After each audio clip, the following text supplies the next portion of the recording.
all have our dark sides. We all have those sides of us that are chaotic, that are fire, that blow in the wind, and only grow as the flame grows when it is fed.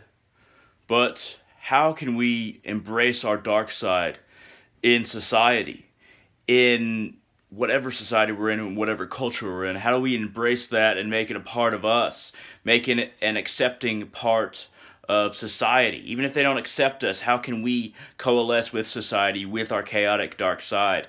For in order to embrace it ourselves, we have to make it societally feasible. For it to be societally feasible, we have to tame it just a bit. We have to keep the fire contained to a certain brazier, if you will, to a certain part of our lives. Some people, it's sex. To some people, it's drugs and alcohol. To some people, it's magic in certain destructive ways.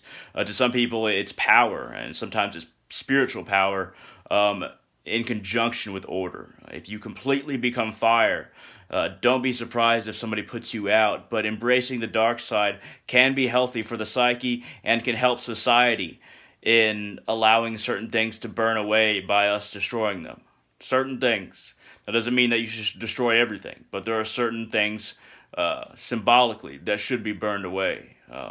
Our own focus on materialism.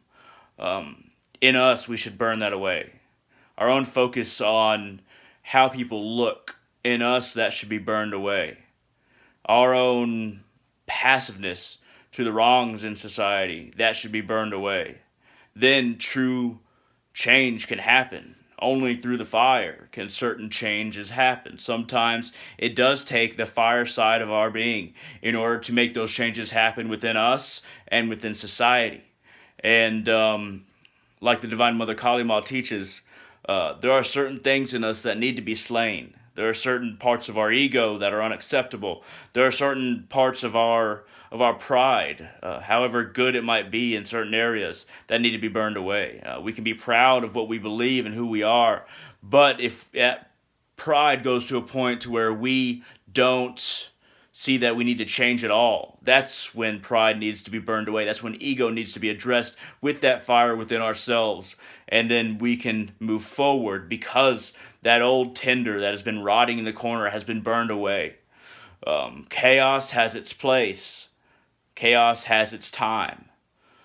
It allows the cycles to happen, allows the cycles of nature to happen, allows the cycles of an individual to happen.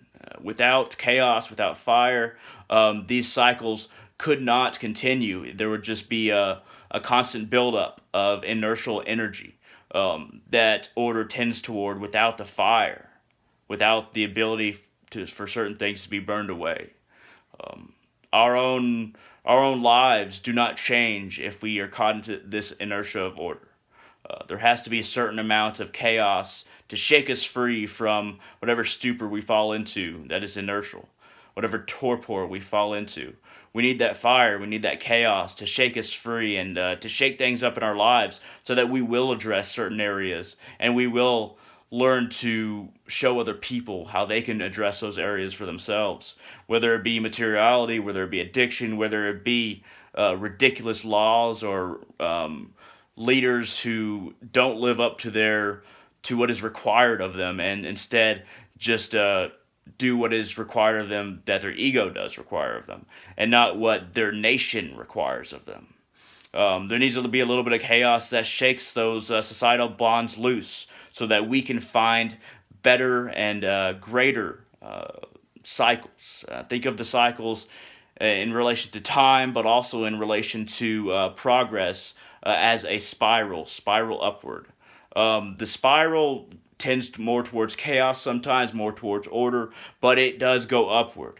And we need that chaos side in everything in order for that to be effective for everyone among humanity. So thank you very much for watching, and embrace your dark side where you need to.